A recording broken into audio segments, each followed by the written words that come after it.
chers abonnés, bonjour. Donc, l'ATP. À maintes reprises, vous entendez ce terme-là. Surtout les sciences expérimentales. On a déjà parlé de ce terme-là, de cette molécule universelle, lorsqu'on a étudié le phénomène de la photosynthèse. 3 questions qu'on va essayer de résoudre cette capsule. C'est quoi l'ATP? Quel est le rôle de l'ATP? Où réside l'énergie dans cet ATP? Parce que lorsque vous entendez le mot ATP, ça va venir dans la tête, c'est l'énergie.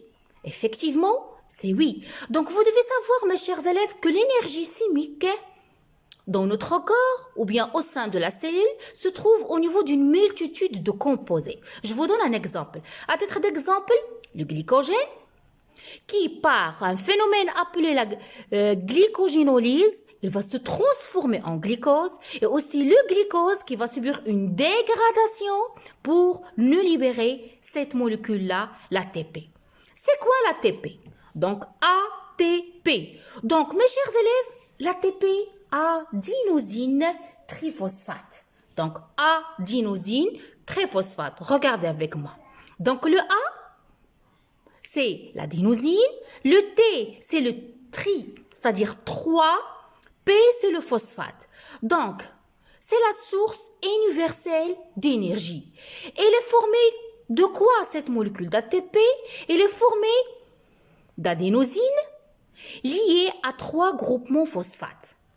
Ça, vous l'avez retenu. Vous allez me dire, c'est quoi l'adénosine? L'adénosine, mes chers élèves, on va étudier les bases azotées lorsqu'on va voir la structure de l'ADN. L'adénosine, c'est une base azotée appelée l'adénine. C'est une base azotée organique qui est attachée à un sucre formé de 5 carbones que je vais nommer le ribose ou bien le pentose. Là, je vous ai fait un schéma simple qui va vous permettre d'expliquer ça. Donc, regardez, c'est ça, la molécule d'ATP. J'ai dit, il est formé de quoi? Il est formé d'une base azotée. Regardez, ça c'est la base azotée, l'adénine. Qui est attachée à quoi, cette adénine? Elle est attachée à un ribose, comme vous voyez, il est formé de 5 carbones. 1, 2, 3, 4. 5 carbones, donc un sucre, un glucide, donc je vais le nommer un pentose. Donc l'association de cette base azotée, l'adénine plus le ribose, ça va donner l'adénosine.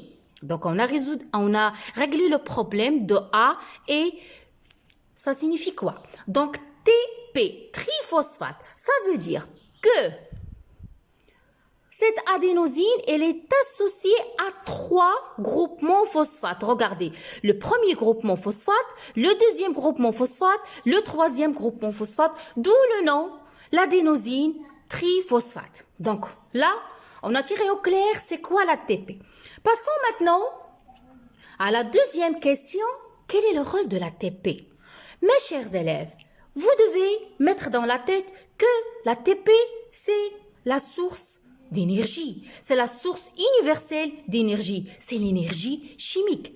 Il fournit de l'énergie à la cellule. Mais comment? Comment il va fournir l'énergie? Ou bien où réside cette énergie? Dans cet ATP. Où se trouve cette énergie? Dans cet ATP. Donc, c'est la seule question que vous pouvez me demander. Vous pouvez me demander où réside l'énergie dans cette molécule. Donc, regardez avec moi. Tout simplement, cette énergie dont je parle, et je répète à maintes reprises, elle réside dans ces liaisons convalentes qui se trouvent entre les groupements phosphates. Donc, ces liaisons convalentes entre ces groupements phosphates, ils sont riches en énergie. Donc, lorsqu'il y aura la dégradation de ces liaisons, on aura libération de l'énergie. Mes chers élèves, vous devez savoir qu'il y a 2 réactions chimiques qui caractérisent l'ATP. Il y a des réactions de biosynthèse, ou bien je peux dire réaction de synthèse d'ATP, ou autre réaction d'hydrolyse de l'ATP. Donc, essayons d'éclaircir ça. Donc, la synthèse de l'ATP. Comment se fait la synthèse de l'ATP?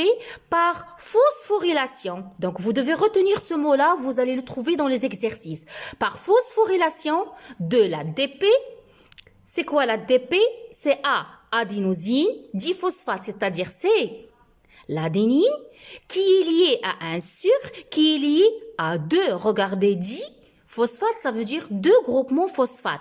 Donc, il s'agit d'une réaction. Cette réaction de synthèse de l'ATP, c'est une réaction qui est catalysée par les enzymes. Parce que toutes les réactions qui se passent dans notre corps, ils ne peuvent pas avoir lieu sans l'intervention des enzymes. Notez bien, l'enzyme qui intervient dans la synthèse de l'ATP, c'est l'ATP synthase. Donc, regardez, voilà la réaction. Donc, ADP plus PI, ça va donner l'ATP. Donc, ça, c'est une réaction de synthèse. C'est une réaction de phosphorylation de l'ADP qui va se transformer en ATP et ça se fait par l'intervention d'une enzyme spécifique, je dis, appelée l'ATP synthase qui nécessite un apport important d'énergie qui sera stocké dans la molécule d'ATP. Là, on a vu comment ça se passe la synthèse, comment ça se passe la phosphorylation de l'ATP dans ce sens.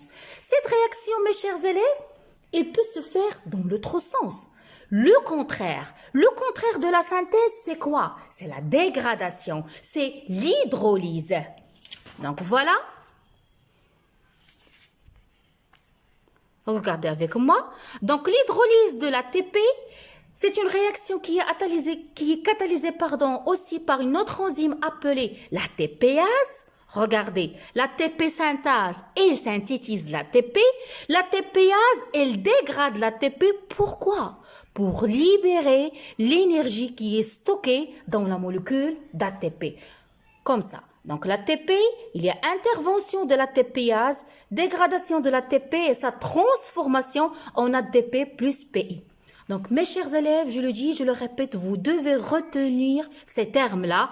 Là, je vous ai fait un schéma récapitulatif. Donc regardez, l'ATP plus PI, c'est une réaction, lorsque se passe dans ce sens-là, c'est une réaction de synthèse, c'est une réaction de phosphorylation.